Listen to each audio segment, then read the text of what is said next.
அன்பர்களே, பாவ புண்ணியத்தை பற்றி இன்று ஒரு சிறிய கதை மூலமாக தெரிந்து கொள்வோம். ஒரு ஊரில் ஒரு திருடன் ஒருத்தர் இருந்தார். அவர் எல்லார்கிட்டையும் திருடி தன்னுடைய வாழ்க்கையை நடத்தி கொண்டிருந்தார். அப்போ திடீர்னு ஒரு நாள் எந்த வீட்லேயுமே திருட முடியாத ஒரு சூழ்நிலை.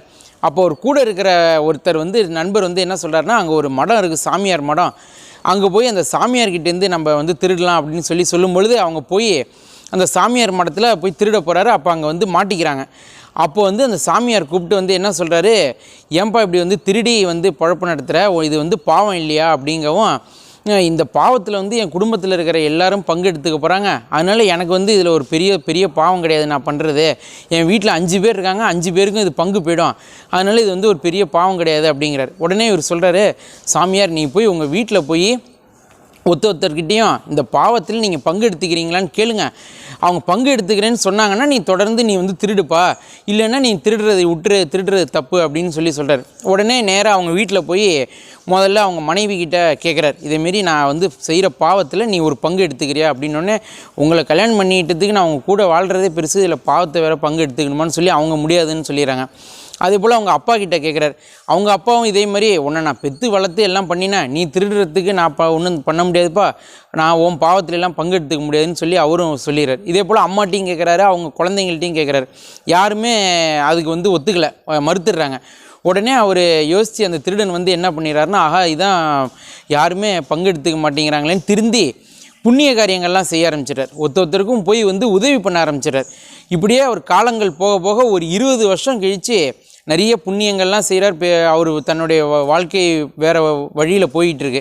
அப்போது ஒரு 20 வருஷம் கழித்து அப்படியே சுழற்சியாக திருப்பி அவர் ஊருக்கே வரார்.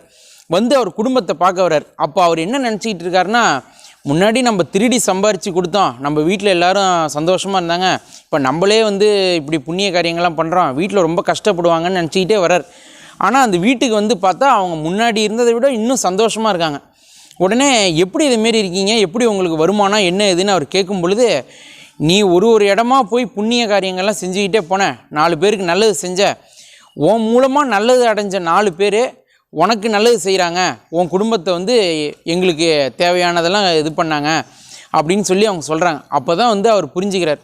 என்ன அப்படின்னா, நாம் செய்யக்கூடிய பாவங்கள் கர்மாக்கள் இதை யாராலையும் பங்கு போட்டுக்க முடியாது. ஆனால் நம்ம செய்யக்கூடிய புண்ணிய காரியங்கள் பார்த்திங்கன்னா நம்ம குடும்பம், நம்ம அடுத்த தலைமுறை இப்படி வரிசையாக போய்கொண்டே இருக்கும்.